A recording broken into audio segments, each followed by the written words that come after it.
Bakunipun nderek mangayu bagya anggenipun tasyakuran 1000 dintenipun Eyang Putri.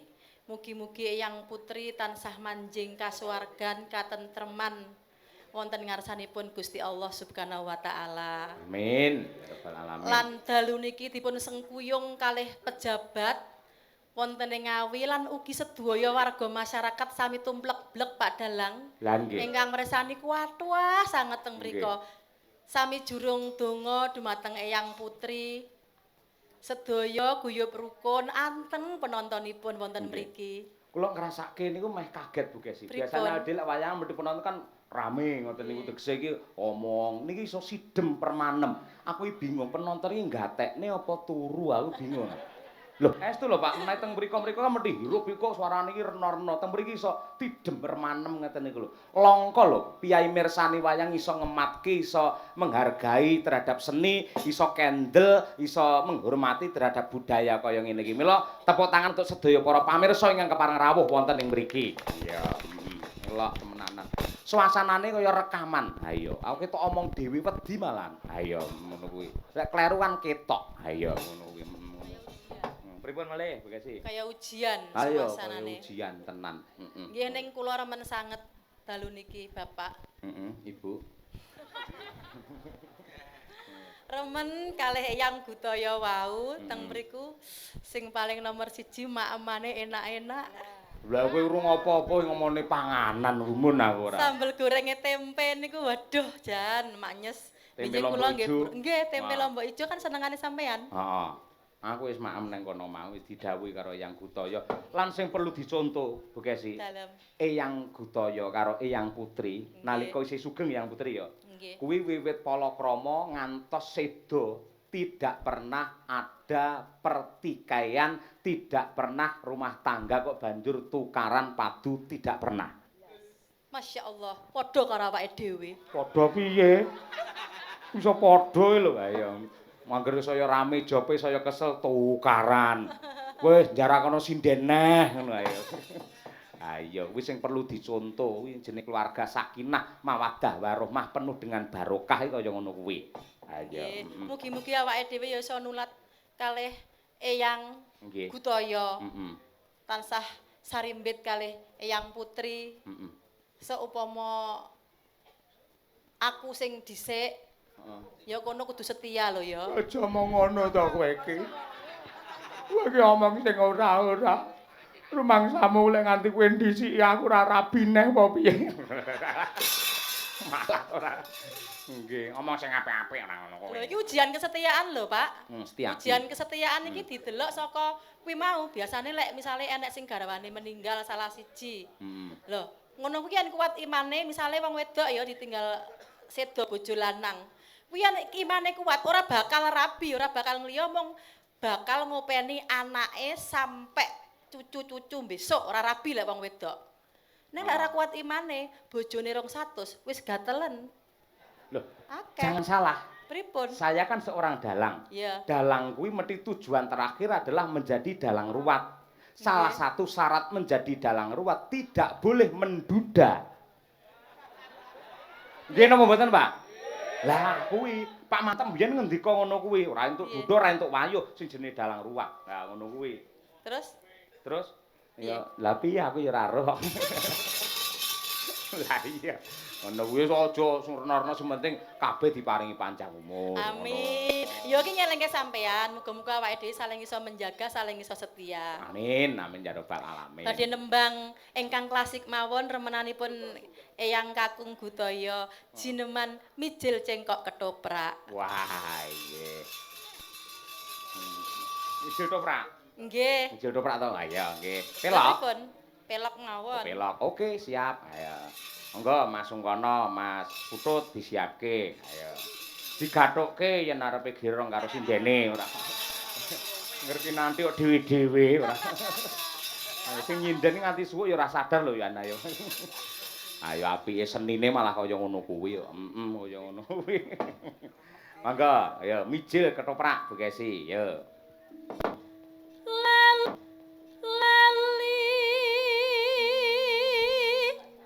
Lali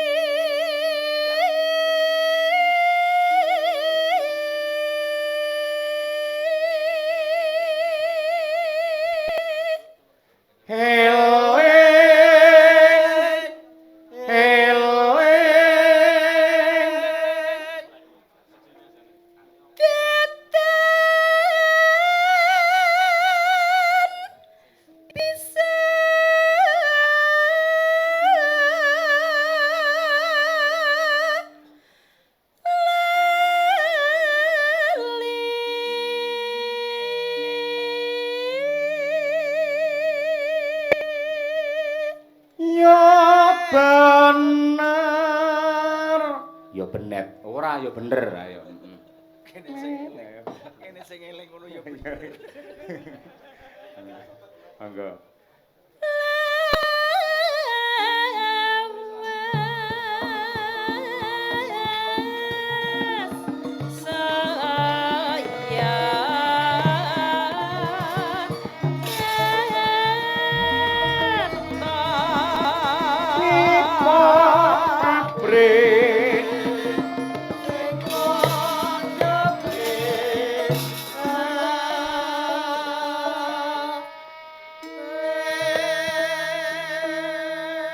Sugeng lenggah Pak Lurah Macanan Jogorogo. Ha iya karo Ki Pak Kades Jambangan Pak Murdaka ya kepareng rawuh nusul mrene. Sembah nuwun ingkang tanpa upama. Monggo Bu Kesi.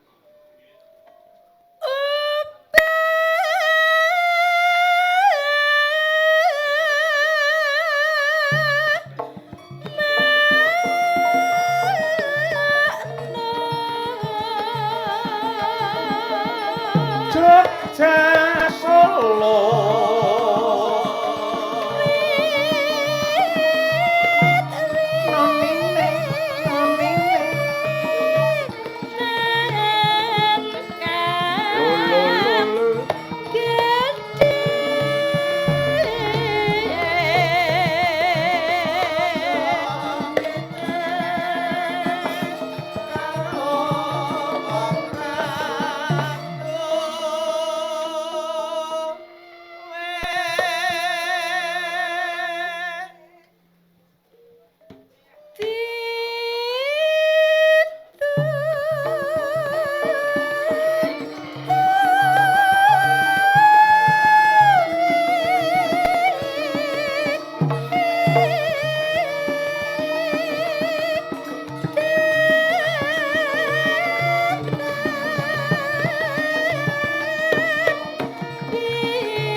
Ngetan bali ngulon apa sedyane kelakon. Nah ya ngono kuwi. Lah cara mbiyen iki senggakane sok-sok elek. Piye? Minggu ora prei, tunggu-tunggu ra diwehi. Mergane wonge wis turu. Malah ora laras ngono kuwi. Jaman penjajahan dirusak bangsa kaya ngono kuwi. Iya. Mangga Bu, yuk lanjut.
Sing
sembah sembah nuwun ingkang tanpa upami. Ya, Gandeng iki para pepunden, para kadang-kadang dalang akeh sing kepareng rawuh. Ngestokake dawuh Eyang Gutaya supaya manunggal tetunggalan ana ing dalem kene. Ya. Kaya luwih prayoga lamun to diaturi pinarak ana pepanggungan ya nembang apa ta apa ning ya tetep dawuh sing diantu-antu. Ya. Monggo Mas Putut dan kawan-kawan menawi tasih lenggah mbok menawi Mas Medot, Darsono lan sanes-sanesipun monggo kula aturi pinarak wonten pepanggungan. Ayo. Ya Mas Putut, kono di aturi Mas Putut jenengan sing apal ning kono. Ayo. Mas Putut iki Magetan. Kok Magetan. Mas Alek, lah Mas Alek mau lek jane didhawuhi minangka apa kuwi jenenge wakil saking Eyang Gutaya paring dawuh ning ya akhire ya wektune mbok menawa saiki wae. Iya, ngono kuwi. Ayo. Mriki Pak Alek suwi ketemu e. Ha iya, kaya apa? Kuwi ya dalang laris, elok tenan. Awake dhewe mbiyen nate wayangan ning daleme mbuh pas acara sunatan apa-apa kae. Iya, ngono kuwi.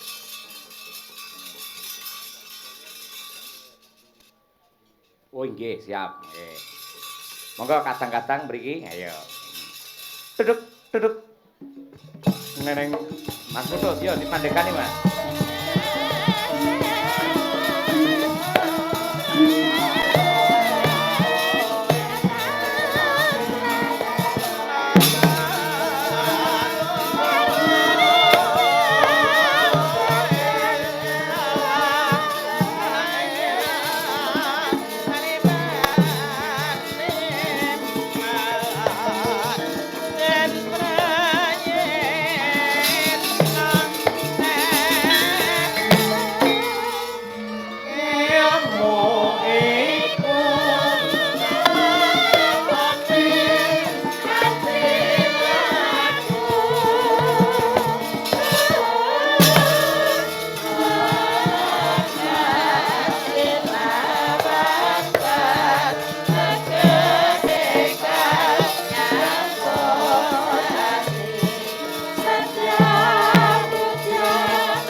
Atas pundi Mas Alek? Oh, Pak Artoni monggo Pak Artoni. Ya, aku rembiyen. Ah, niku ngendikane Pak Alek mudine para dalang. Ha iya, Wong jaman ngantari niku lek sing donga mendhi jenengan to, Pak? Nggih, pancen kula dongane mandi ya, Mas. Amin ya rabbal alamin nggih. Alhamdulillah. Monggo paring dawuh nggih. Ya, assalamualaikum warahmatullahi wabarakatuh. Waalaikumsalam warahmatullahi. Puji syukur dumateng kersanipun Allah Subhanahu wa taala ingkang sampun paring nikmah barokah taufik hidayah lan inayah dumateng sedaya ingkang rawuh wonten ing wekdal rikalenggan dalu menika.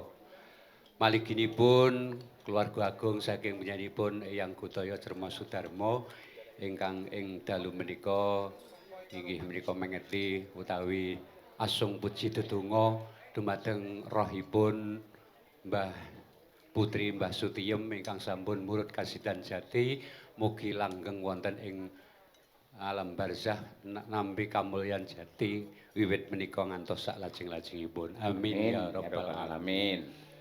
Nggih namung mekaten ingkang saged kula dongaaken dumateng rohipun Mbah Sutiem salajengipun Pak Alek. Pak Alek monggo Pak Alek. Robana atina fiduna. Ayo Pak. Kula niku nak ndonga ngoten niku mboten iso. Lah piye? Lah pripun niki? Nggih wakil Hartoni niki mawon sing tukang donga ngoten. Ora sandunga Arab ora apa-apa. Lah niku Nggih bakenipun kula nggih Derek tetungga mugi-mugi hajat kelawan sedyanipun sedaya dipun kabulaken saking ngarsanipun Gusti Allah. Nggih. Amin. Amin ya rabbal Mosok alamin. ngono tok to. Tambahi liyane sing lucu ngono lho. Iki mosok gak lucu ngene iki. Masakku wis lucu rame. Aku wis kudu guyu dhewe kok.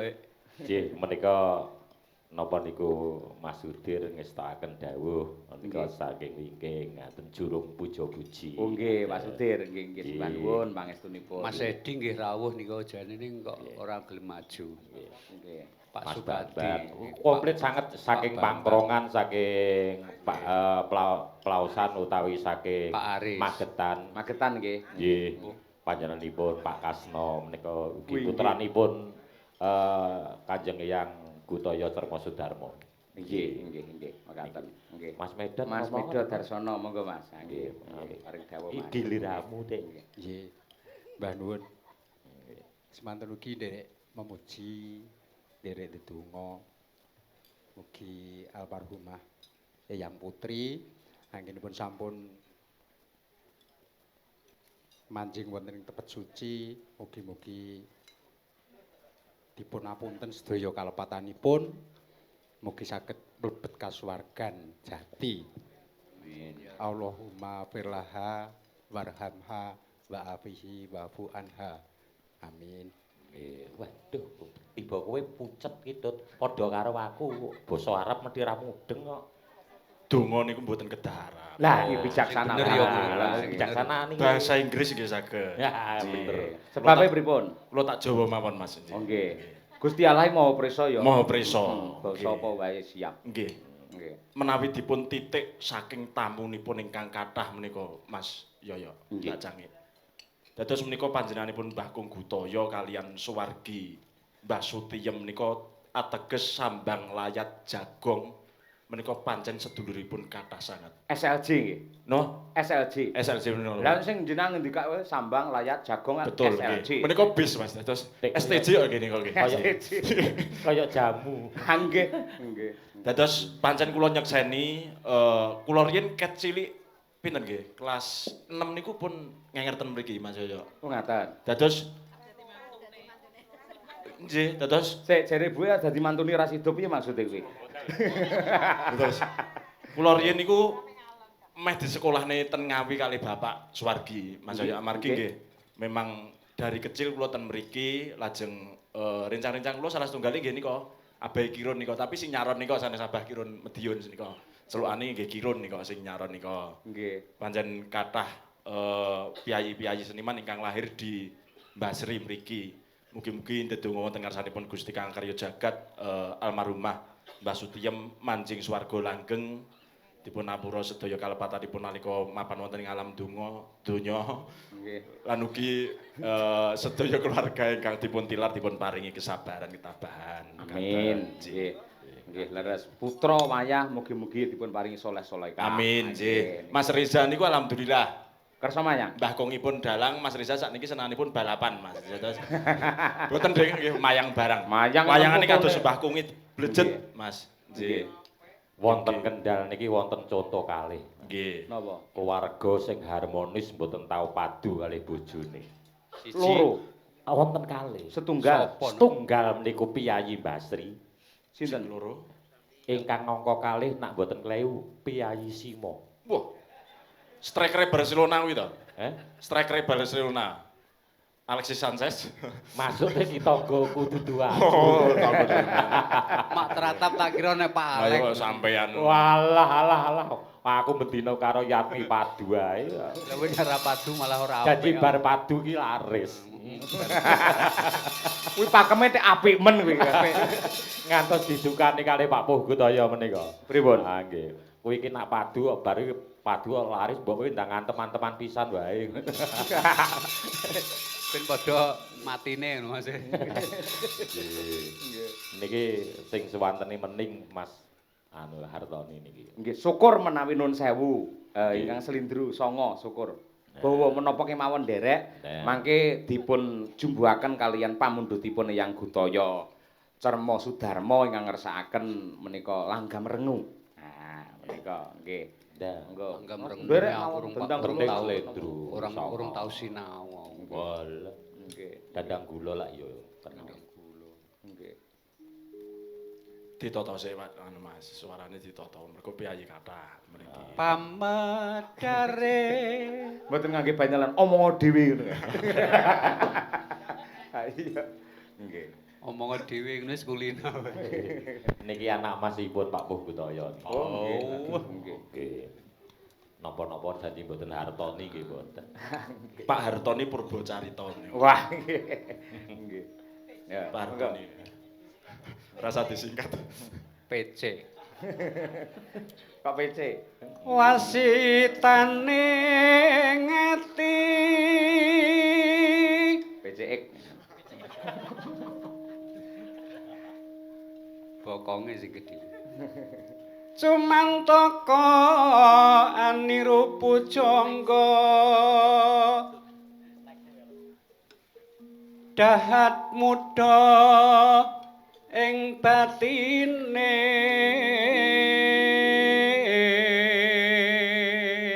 Yo nglerek, Pak Alek. lerek to mosok aku dhewe. Marmo kedah ginunggung ana. Marmoket takit nonggong Datan weruh. datan weruh trahange semi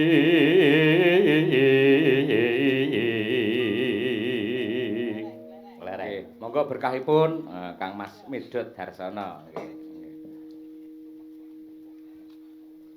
Rumeksa Hameksa nggih.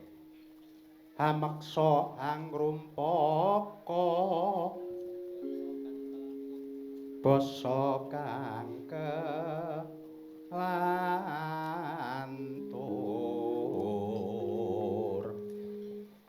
Mas Putut. Tutur Kang Ketula kula. Lulusan isi ora apal, putut ya ora. Repot pindah Mas Ani. Kita dendang kula malati. Tutur kang katula-tula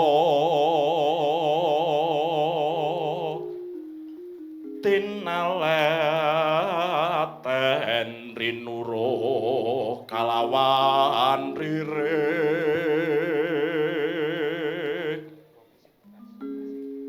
Niki wong papat napa kula tok? Bareng kur nggih. Lah bareng kok sing ngeblong sapa? Duka. Ngeblong bareng malah ora. Reh padang ing sas mito.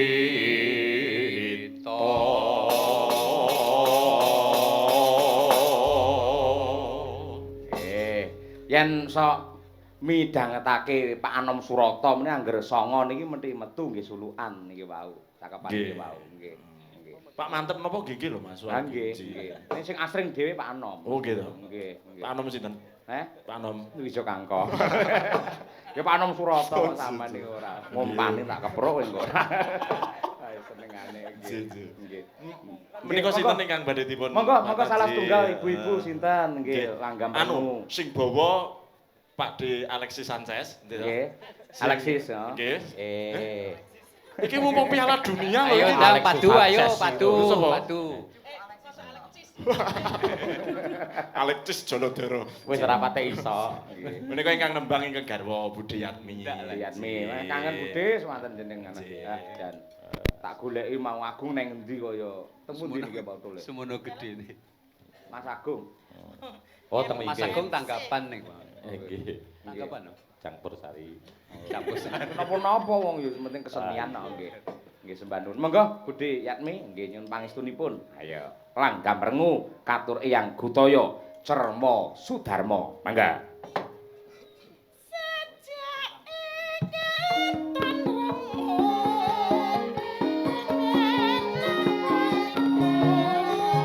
Thank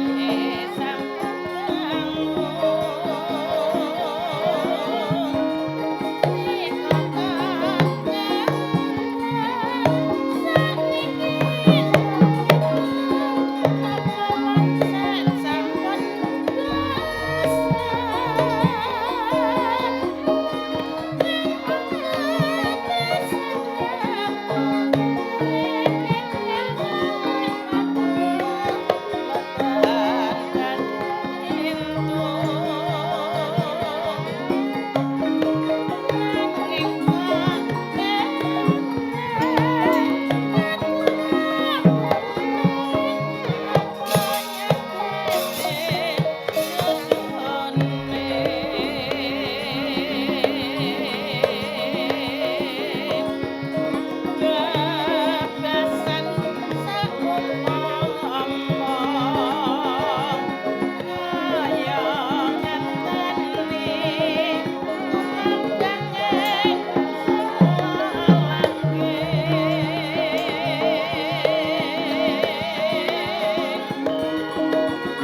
mangke terus dindangdutne ning alon-alon mawon. Ha iya, Mangga.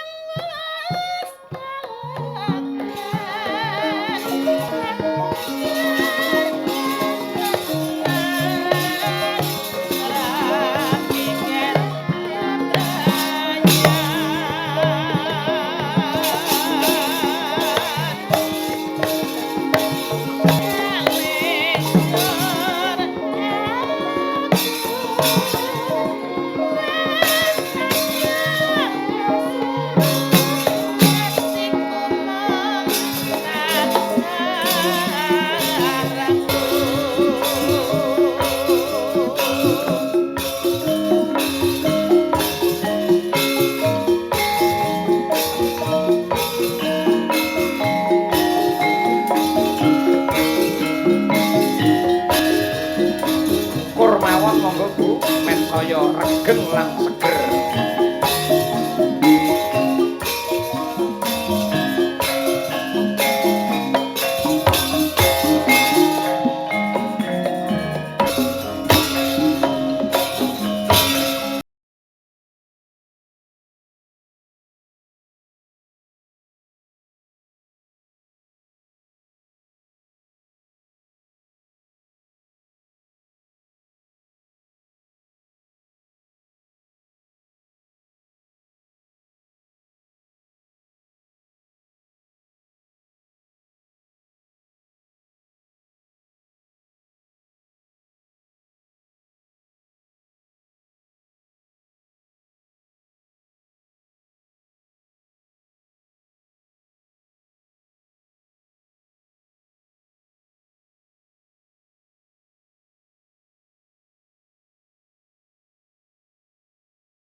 Nggih, matur sembah nuwun ingkang tanpa upami. Mliginipun dumateng para kadang-kadang para senior pedalangan yang sampun kepareng nguyung-nguyung nyengkuyung dumateng pagelaran ing dalu menika Pak Artoni, Mas Alek, Kang Mas Medot karo Mas Putut. Nggih wonten Mas Wito barang to? Nggih komplit menika Pak Samsu. Ha nggih, nggih. Sembah nuwun panjenengan. Sembah nuwun pareng tak mandhap langkung rumiyin. Nggih, ndherekaken. Nggih. Monggo Mas sukses selalu kagem Mas Yoyo Bugesi dan Madangkara. Nggih, nggih. Jaya selalu. Amin. Mas Putut ya tansah dipun paringi laris warunge. Ayo. Nggih, sembah nuwun Mas Wedot nggih. Luar biasa. Kok intine awake dhewe iki mung ngaturake ya sak gadu-gaduke mung kaya ngene. Mila dumateng Eyang Gutaya Cerma Sudarma ki anggen pedalangan sangat luar biasa. Wong biyen yo nate gayu kawruh ngudi ngelmu ning Solo. Temenanan. Saged kula nggih namung kados mekaten menika, Yang. Ya, Ingkang baken tansah dipun paringi ayem, tentrem lan remen. Seneng penggali. Merga yektine wong urip kuwi supaya seneng rasane kuwi carane utawa titikane iki ana pat antarane Sepisan ora banget-banget anggene getuni lelakon sing wis kepungkur, ora kuwatir karo nasibe dina sesuk lan bisa menikmati apa sing ditampa dina iki. Kuwi siji. Ya. Angka loro ya kuwi urip semeleh, ora digawe ribet lan ruwet. Merga ning donya kuwi dudu papan sing kanggo tempat tinggal, ning donya ki papan sing bakal ditinggalake. Ya, Angka 3 ya kuwi urip kanthi sak mestine, sak cukupe lan sak benere. Angka 4 sing pungkasan ya kuwi Pangeran Gusti Allah menciptakan manusia ana ing alam donya iki supaya uripe seneng lan marem, banjur nggedhekake rasa syukur. Yen menungsa uripe mung tansah ngresula, gelo sambat tegese kuwi wong sing kufur, sing ora menikmati lan matur nuwun apa peparinge Gusti Allah. Ngono ya, Mbak. Kaya ngono kuwi. Ya. Kuku sing tupa kumelun ngeneng tiasang pake kawengku sagung dadahan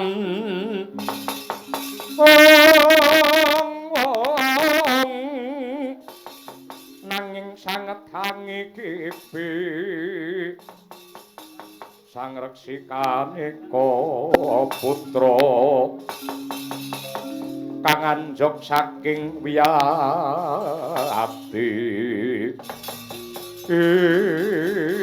kanthi kang sinarita ora kaya ing mapan wonten ing negari Cedipura nenggih Sang Prabu Prahaswapati joget gidra-gidra umricek swarane nenggih Sang Prabu Prahaswapati joget gidra-gidra umricek swarane